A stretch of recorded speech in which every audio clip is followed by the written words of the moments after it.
तत्वार्थ सूत्र की वाचना में 8वां अध्याय प्रारंभ होने जा रहा है। इस 8वें अध्याय में महत्वपूर्ण विषय कर्म बंधन किन कारणों से होता है, बंध के कितने भेद हैं, कर्म कितने हैं, उन कर्मों की प्रकृतियां कितनी हैं आदि इन विषयों पर ये 8वां अध्याय, इसकी चर्चा 8वें अध्याय में होगी।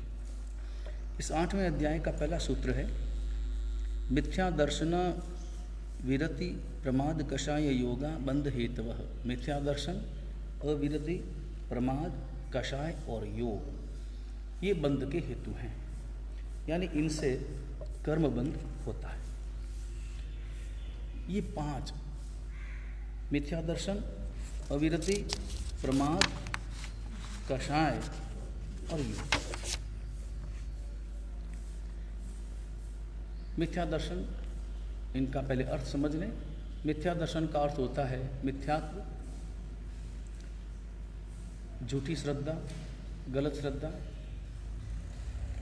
अविरति का अर्थ होता है त्याग का अभाव, विरति का अभाव। कषाय, कषाय करना, क्रोध, मान, माया, लोभ, अनंतानुबंधी, अप्रत्याख्यानी, प्रत्याख्यानी, संज्वलन। योग, मंद वचन, काया। प्रमाद एक रह गया, मिथ्यात्व, उसके बाद में अविरति, उसके बाद में प्रमाद।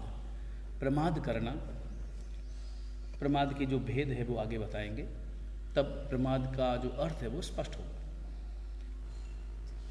कषाय और योग ये बंध के हेतु हैं, कर्म बंध के हेतु हैं। प्रारंभ में समझें, मिथ्यात्व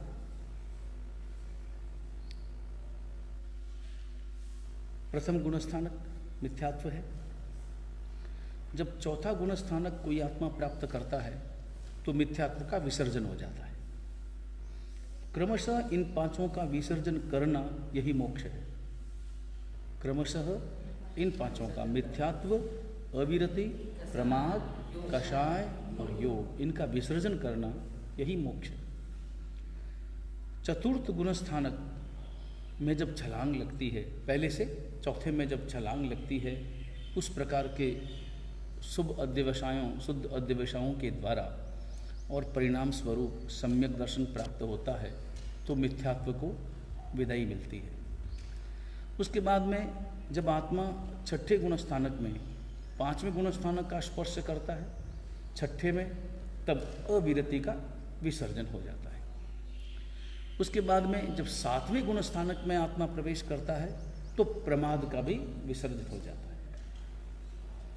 चौथे में सम्यक दर्शन पा लिया तो मिथ्यात्व गया, 5वें में देश विरति पाई, छठे में सर्व विरति पाई तो अविरति गई। उसके बाद में 7वें गुणस्थानक में जब अप्रमत्त अवस्था आती है, क्योंकि छठे में तो प्रमाद है, 7वें में अप्रमत्त अवस्था जब आती है तब प्रमाद भी विदा हो जाता है। अब केवल 2 बचे, कषाय और योग। अब कषाय का जो अंत है, वो अंत अथवा उपशमन, वो 10वें गुणस्थानक में पूरा हो जाता है।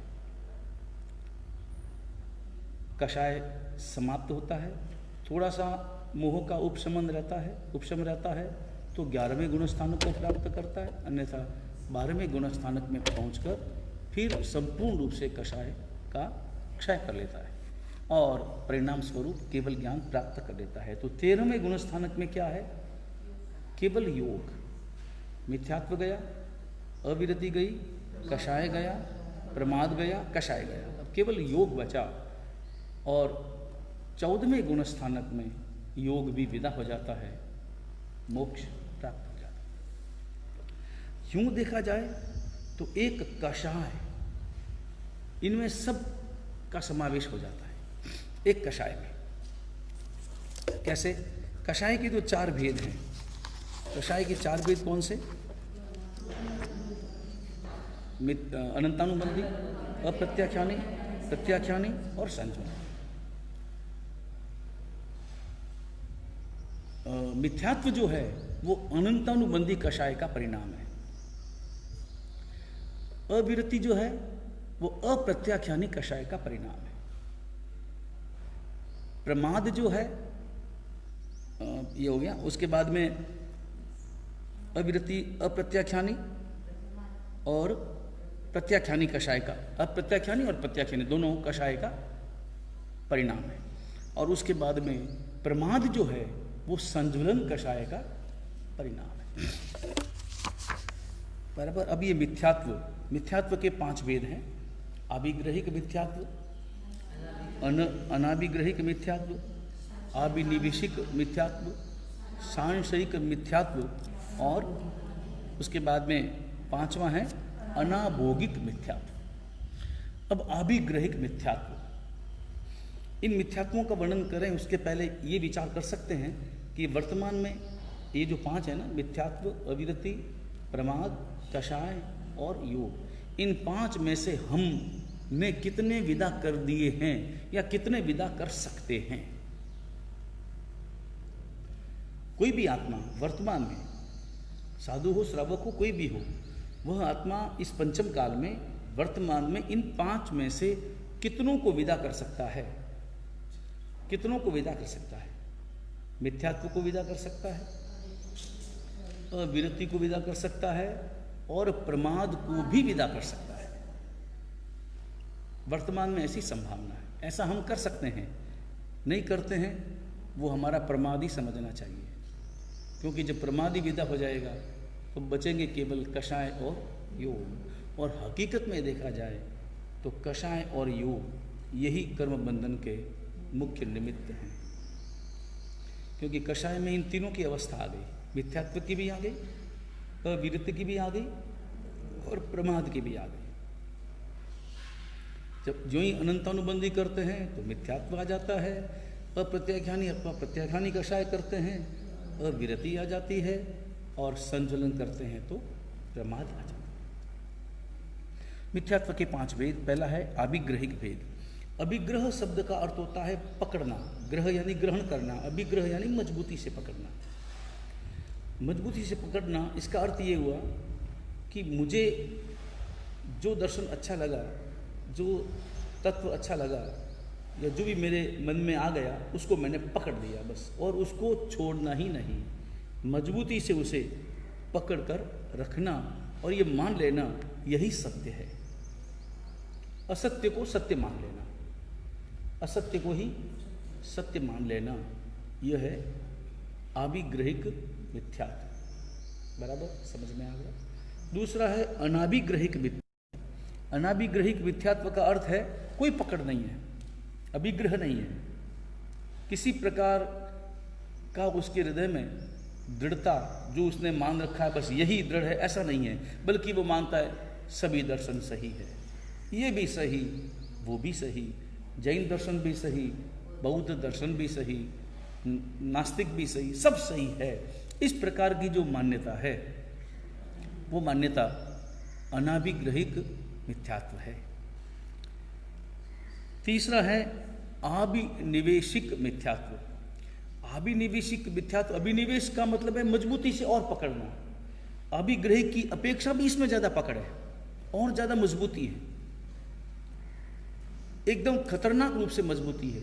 और मजबूती इतनी है कि सत्य जान लेने पर भी असत्य को ही पकड़ कर रखता है, क्योंकि उसके भीतर में घोर अहंकार होता है, अपना पूर्वाग्रह होता है।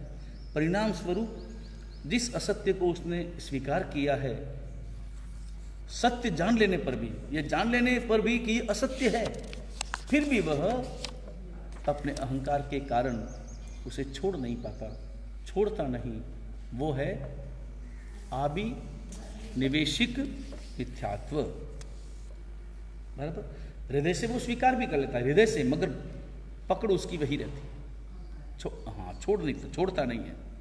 उसके बाद में चौथा है सांशयिक मिथ्यात्व। सांशयिक मिथ्यात्व का अर्थ होता है कि वीतराग परमात्मा के वचनों पर शंका करना। वीतराग ने जो तत्व बताए हैं, जीव अजीव इत्यादि जो तत्व बताए हैं, उनमें संशय करना, शंका करना, अविश्वास करना, वो है सांशयिक मिथ्यात्व। क्योंकि पूरा भरोसा नहीं है। परमात्मा पर भरोसा हो तो परमात्मा की वाणी पर भरोसा हो। परमात्मा पर जब परम विश्वास पैदा होता है तो परमात्मा के हर शब्द पर परम श्रद्धा, परम विश्वास पैदा होता है। लेकिन उसके हृदय में वैसा विश्वास नहीं है। इस कारण परमात्मा के वचनों में भी, वचनों की प्रामाणिकता में उसके हृदय में संशय होता है, संदेह होता है, और ये शंका रहती है कि परमात्मा ने जो कहा है जीव अजीव इत्यादि है या नहीं। इस प्रकार का भाव उसके अंतर में रहता है। ये सांशयिक मिथ्यात्व है। उसके बाद में अगला है अनाभोगिक मिथ्यात्व। अनाभोग का अर्थ होता है संपूर्ण अज्ञानता।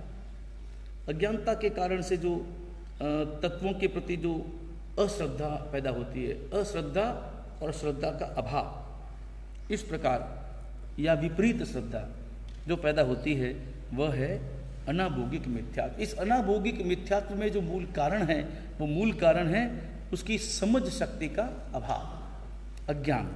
अज्ञानता के कारण से इस प्रकार का उसके अंतर में भाव रहता है। अगर कोई अच्छी तरह से समझाए, अनाभोगिक मिथ्यात्व वाले व्यक्ति को अगर कोई सम्यक रूप से अच्छी तरह से समझाने का पुरुषार्थ करे तो वह अपनी भूल को सुधार भी लेता है।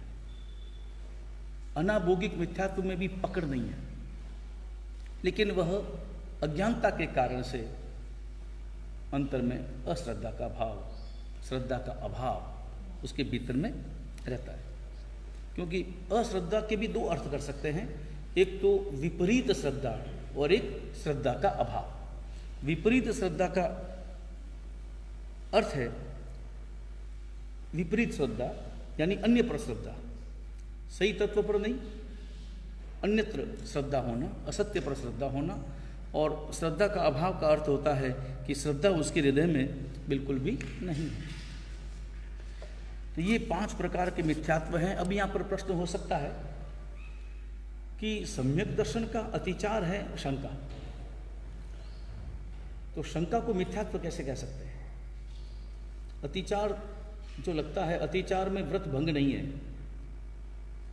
अतिचार में व्रत भंग नहीं होता, केवल अतिचार है। तो यहाँ पर सांशयिक मिथ्यात्व कहा है। तो सांशयिक जो मिथ्यात्व है उसको मिथ्यात्व कहा है। और एक तरफ सम्यक दर्शन के अतिचारों में शंका शब्द का उपयोग भी हुआ है। तो शंका और सांशयिक मिथ्यात्व एक हैं या इन दोनों में कोई अंतर है?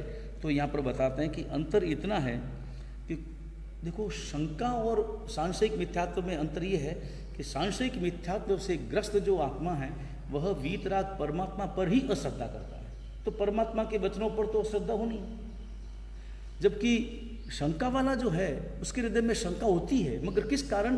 वो ये मानता है कि मेरी मति मंदता है, मेरी बुद्धि की अल्पता है, मेरी बुद्धि की अल्पता होने के कारण से मैं अच्छी तरह से नहीं समझ पाता हूँ। इस कारण से मन में ये शंका पैदा होती है कि ऐसा उस प्रकार का स्वरूप है या नहीं। परमात्मा के प्रति श्रद्धा पूर्ण है, लेकिन परमात्मा के जो वचन हैं उन वचनों को सम्यक रूप से वह नहीं समझ पाने के कारण से, अपनी बुद्धि की अल्पता के कारण से तब जो शंका पैदा होती है वो शंका, वो अतिचार है। जबकि सांशयिक जो है वो हाँ, इसके कारण से वो मिथ्यात्व है। लेकिन एक बात और भी है कि अतिचार कब अनाचार में बदल जाता है पता नहीं चलता है। इसलिए अतिचार को तुरंत प्रायश्चित इत्यादि के द्वारा, समाधान इत्यादि के द्वारा मिटाने का प्रयास करना चाहिए, अन्यथा वही शंका आगे जाकर सांशयिक मिथ्यात्व में बदल भी सकती है।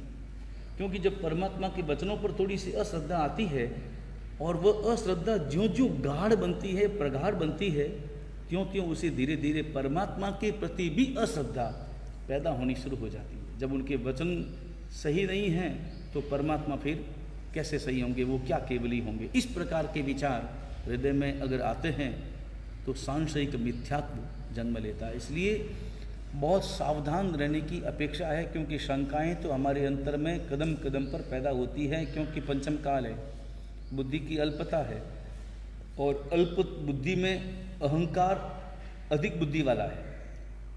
बुद्धि हमारी कम है, लेकिन हम ये मांग करके चलते हैं कि मेरे जैसा बुद्धिमान दूसरा नहीं है, तो अहंकार अधिक बुद्धि वाला है, हकीकत में बुद्धि अल्प है। तो इस कारण शंका जो ही पैदा हो तुरंत उसका समाधान करना चाहिए, या समाधान न भी करें तो शंका को वहीं तक सीमित रखना चाहिए कि जिसमें शंका है बस वो है, या तत्वम केवली गम्यम ऐसा कहकर उसे छोड़ना चाहिए। लेकिन कभी भी शंका को संशय में न बदल पाए, इसकी सावधानी अवश्य में रखनी चाहिए। बराबर है। अब यहाँ पर हम आगे बढ़ते हैं। पहला है मिथ्यात्व। ये जो अनाभोगिक मिथ्यात्व है वो एक इंद्रिय से लेकर उन जीवों में जो मिथ्यात्व है वो कौन सा मिथ्यात्व है? वो अनाभोगिक मिथ्यात्व है।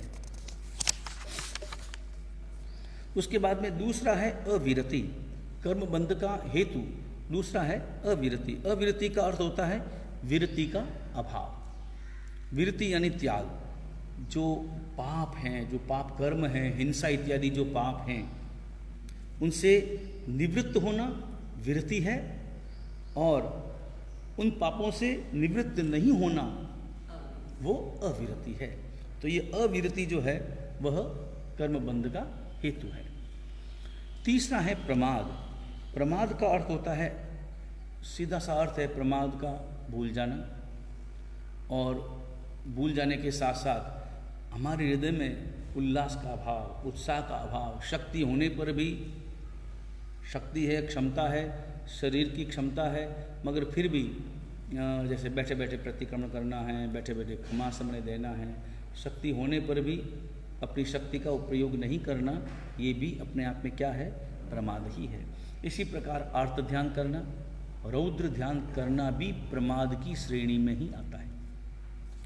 और आर्त ध्यान, रौद्र ध्यान के कारण से जो भी प्रवृत्तियाँ होती है आर्त ध्यान के कारण से, क्योंकि प्रायः अपने में रौद्र ध्यान तो नहीं होगा, लेकिन आर्त ध्यान जो है वो स्वाभाविक रूप से हृदय में कदम कदम पर जन्म लेता है।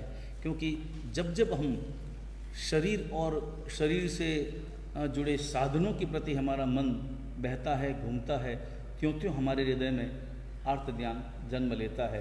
क्योंकि इष्ट संयोग के लिए हमारा मन लालायित रहता है, अनिष्ट वियोग के लिए भी हमारा मन उत्साहशील रहता है, और इसके कारण जब इष्ट वियोग हो और अनिष्ट संयोग हो तो हमारे अंतर में स्वाभाविक रूप से अर्थ ध्यान है। दोनों ही अर्थ ध्यान है। इष्ट संयोग भी, इष्ट संयोग में सुख का अनुभव भी अर्थ ध्यान है, अनिष्ट वियोग में सुख का अनुभव अर्थ ध्यान है, इष्ट वियोग में दुख का अनुभव अर्थ ध्यान है, और अनिष्ट संयोग में दुख का अनुभव अर्थ ध्यान ही है।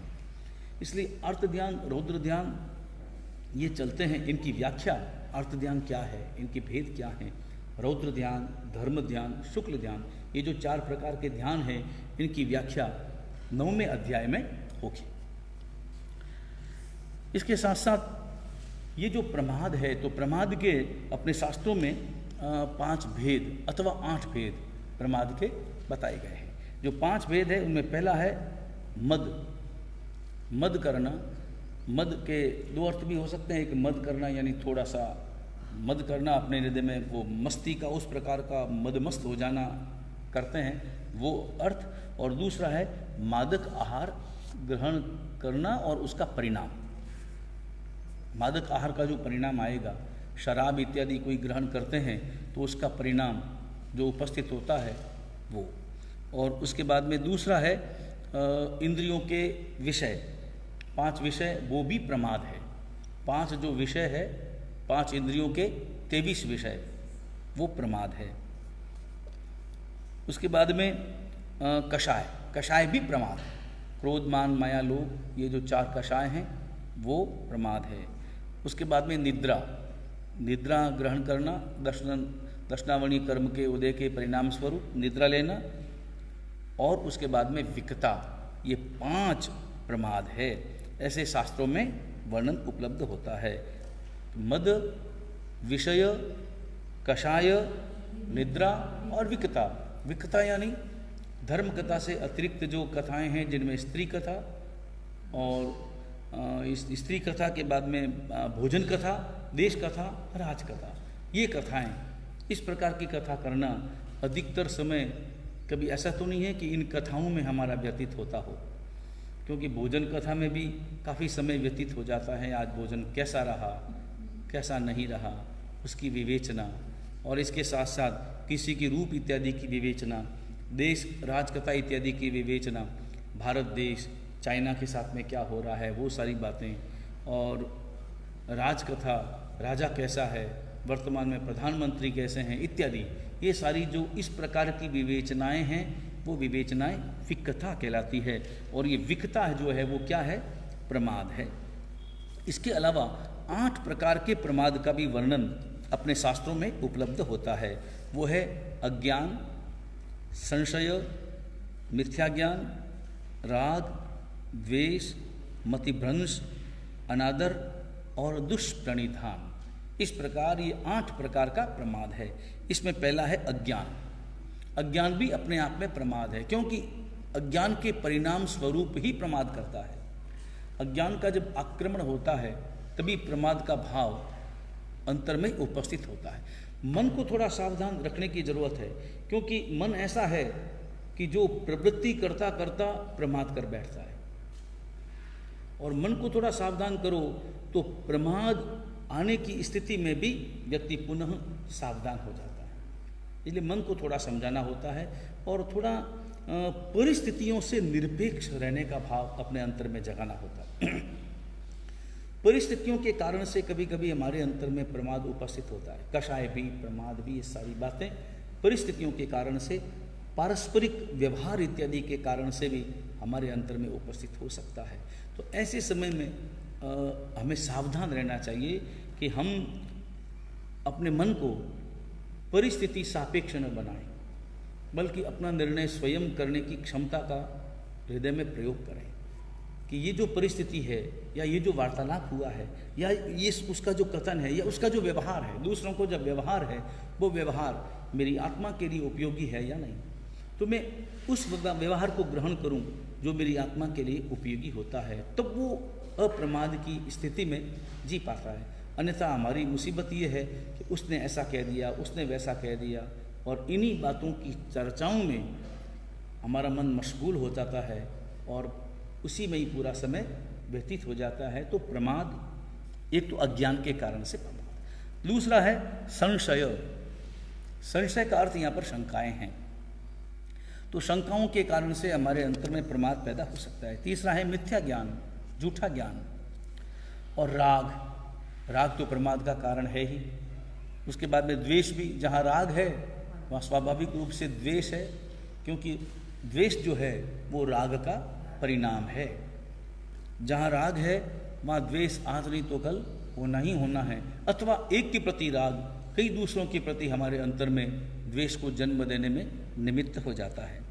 और उसके बाद में है मतिभ्रंश।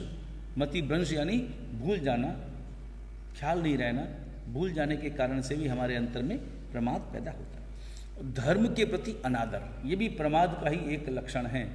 धर्म के प्रति अनादर करना, और मन, वचन और काया, इन तीनों योगों का दुष्प्रणिधान।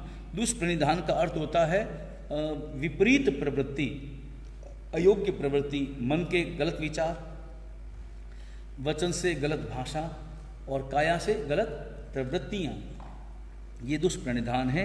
इस प्रकार ये 8 प्रकार का प्रमाद है। बराबर। उसके बाद में मिथ्यात्व हो गया, अविरति हुई, प्रमाद। उसके बाद में है कषाय। तो 4 कषाय स्पष्ट है, क्रोध, मान, माया, लोभ। बराबर। इनकी व्याख्या इसी अध्याय में आगे के 10वें सूत्र में करेंगे। उसके बाद में योग, 5वां है योग। तो योग है वो मन, वचन और काया। काय वांग मनः, काय वांग मनः कर्म योग। ये 6ठे अध्याय का पहला सूत्र है, और 6ठे अध्याय की विवेचना में मन, वचन और काया, इनकी विवेचना ये योग है, मन वचन और काया, बराबर। और ये जो बंध के जो हेतु हैं वही हेतु सारे आश्रव के हेतु हैं। अब यहां पर अगला सूत्र देते हैं, स कषायत्वात् जीवः कर्मणः योग्यान पुद्गलान आदत्ते। बंध किसे कहते हैं, बंध का अर्थ क्या है, बंध की परिभाषा क्या है, तो वो यहां पर बताते हैं स कषायत्वात्। स कषायत्वात् यानी कषाय सहित होने से। कौन कषाय सहित होगा, कोई जड़ होगा, ये पुस्तक होगी कषाय के साथ में, कौन होगा, कषाय किसके अंतर में पैदा होंगे, जीव के साथ। तो स कषायत्वात् जीवः, वह जीव जिसके अंतर में कषाय पैदा हुए हैं, तो कषाय के कारण से वह जीव कर्मणः योग्यान, तत्त कर्म के योग्य, जिस प्रकार का कषाय भाव उसके भीतर में पैदा हुआ है, तो कार्मण वर्गणा, कार्मण वर्गणा से पूरा भरा हुआ है, तो उस प्रकार की जो कार्मण वर्गणा है, उस कार्मण वर्गणा के योग्य, कार्मण वर्गणा के योग्य पुद्गल है, लेकिन पुद्गल तो अनेक प्रकार के हैं, उसमें उन पुद्गलों को ग्रहण करता है वह जीव जो पुद्गल कार्मण वर्गणा बनते हैं। तो स कषायत्वात् जीवः कर्मणः योग्यान पुद्गलान आदत्ते। कषाय के कारण से वह जीव जो है वो कर्म के योग्य जो कार्मण वर्गणा है उसके पुद्गलों को ग्रहण करता है। और ग्रहण करके क्या करता है, ग्रहण करके एक मेघ कर लेता है, अपनी आत्मा में एक मेघ करता है। कैसे एक मेघ करता है, दूध और पानी की तरह, दूध और पानी की तरह एक मेघ करता है। मगर कितना भी एक मेघ कर लें, दूध को पानी से अलग किया जा सकता है।